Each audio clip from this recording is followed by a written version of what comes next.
Então, isso é importante. E aí, na infância, quais alimentos estão mais ligados à alergia alimentar, gente? Leite, disparado, né? Em todas as partes do mundo, o leite é o principal, leite de vaca é o principal alimento alergênico. É muito importante falar aqui, até para que as mamães que estão aí, né? Eu tô falando isso porque eu também vesti esse casaquinho da culpa, peguei a carapuça e enfia lá embaixo, né? Mãe, para se culpar é uma... Vou te falar, né? A gente acha que nasce uma mãe, nasce uma culpa. Eu sempre falo isso. E aí tem o diagnóstico de criança com alergia alimentar, acho que essa culpa quadruplica, né? Mas é importante que eu fale aqui para vocês, mamães, que criança nenhuma tem reação alérgica a proteínas do leite materno, tá? Leite materno é totalmente biocompatível com a criança, não faz reação alérgica na criança, não faz. O que a criança pode ter é reação alérgica via leite materno por conta dos alimentos que a mãe come, não por conta do próprio leite, né? Do que ela produz como alimento para a criança. O que você produz como alimento para o seu filho é totalmente seguro. O que você tem que olhar é a sua dieta, né? O que a gente põe para dentro do corpo, aí a gente consegue controlar, ainda bem, né? Mas a produção do seu leite é totalmente segura e ainda bem, né? A gente consegue fazer a dieta, na grande maioria dos casos, com segurança e manter esse aleitamento materno, que é o melhor para qualquer criança e principalmente para criança alérgica, porque o leite materno, né, cientificamente comprovado, é a única substância capaz de acelerar esse processo de cura. E na infância, né, os 4 alimentos mais ligados à alergia são leite, trigo, ovo e soja, nessa ordem, tá? Leite, gente, se bem que depende do sintoma, tá? Vai depender, aí se a gente pega IgE mediado, eu vou falar essa diferença aqui para vocês. IgE mediado muda um pouco essa ordem, para IgE não mediado pode mudar um pouco essa ordem, fazendo uma média aí nas reações alérgicas, porque a gente sabe que a gente tem mecanismos imunológicos diferentes, né? Tem crianças que reagem muito rapidamente em até 2 horas, que a reação alérgica é feita por anticorpos, que chamam imunoglobulina E, e a gente sabe que tem uma outra via de reação alérgica, que é uma via mediada por outras células de defesa, que tem reações mais tardias, que aí os exames não detectam, né? Que aí são outros, né? Estão ligados mais outros tipos, né? Outra ordem de alimentos. E tem um meio termo ali que pode ter a presença, né, de anticorpos e células, que são as reações mistas que a gente chama, né? Dermatite atópica, asma ligada à alergia. Tem a classe aí das eosinofílicas também, que são consideradas mistas, são características aí, sintomas bem específicos, mais complicadinhos, né? Depois eu prometo que eu faço uma aula aqui para vocês sobre essas eosinofílicas, não é, né? Assim, aí o especialista realmente é o alergista, e não é qualquer alergista, é bem minuciosa essa questão, né? Na parte da nutrição a gente auxilia, mas é todo um tratamento em conjunto, sempre, né? Sempre. E para os adultos, gente, esses alimentos mais potencialmente alergênicos já mudam, olha que interessante. Né, para o adulto já é aí o amendoim, a castanha, peixes e frutos do mar. O que a gente entende com isso? Que se a criança reage a leite, ovo, soja e trigo, são reações alérgicas que a criança tende a curar ainda na infância, né? A grande maioria se cura ainda na primeira infância.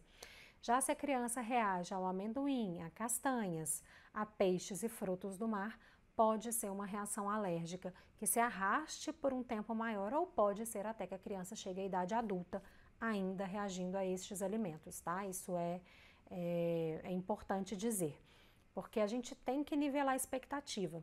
É o que eu sempre falo aqui no tratamento das alergias alimentares.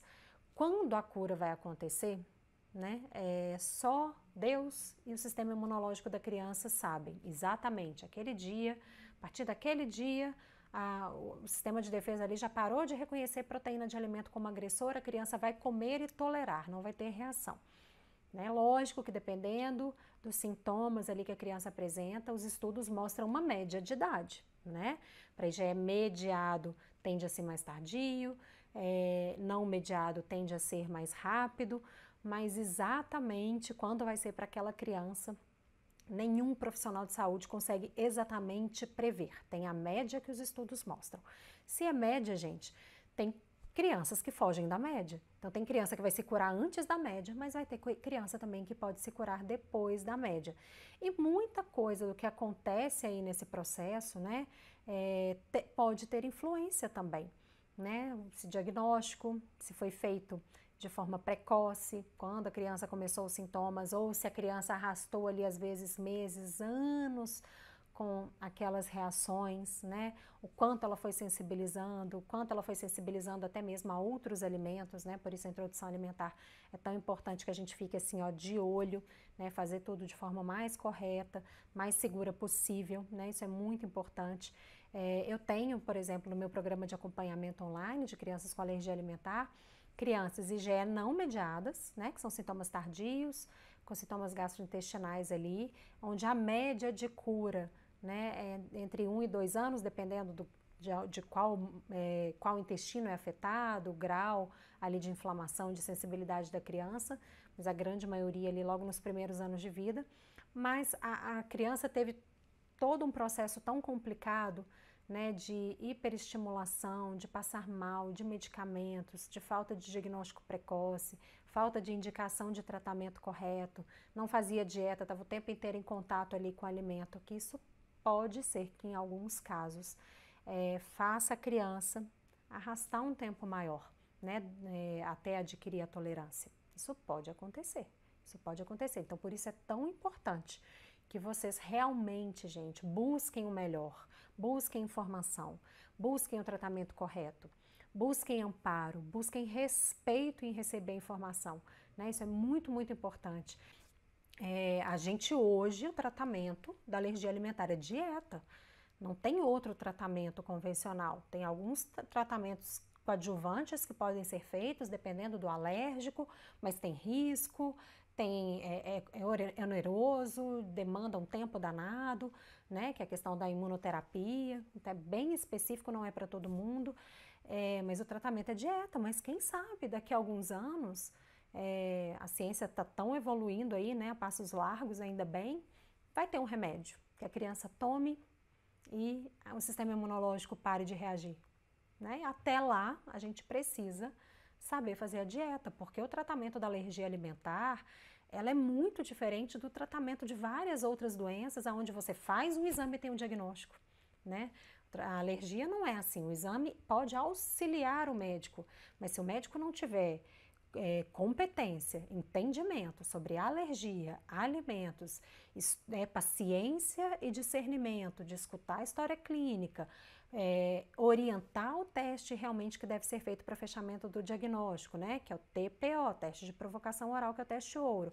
Ele vai juntar todo esse compilado para fechar o diagnóstico. Né? Não é um mero exame que vai dizer, até porque o exame pode dar negativo e a criança pode ser a PLV, porque ela produz células, não produz anticorpo, e o que aparece no exame é só o anticorpo. É só uma classe de alérgicos que vai ter esse privilégio, vou falar, é privilégio mesmo de ter um exame que pode auxiliar o médico. Porque para a classe das crianças que fazem reação alérgica por célula, que era o caso do meu filho, não tem exame para auxiliar. A gente tem que ter muito discernimento, né? O médico tem que ter muito discernimento ali, o nutricionista vai acompanhando, auxiliando, para saber pela dieta, fazendo testes na dieta da mãe ou na dieta da criança, para ver se a criança está reagindo a mais de um alimento, qual alimento, né? Não tem exame para auxiliar.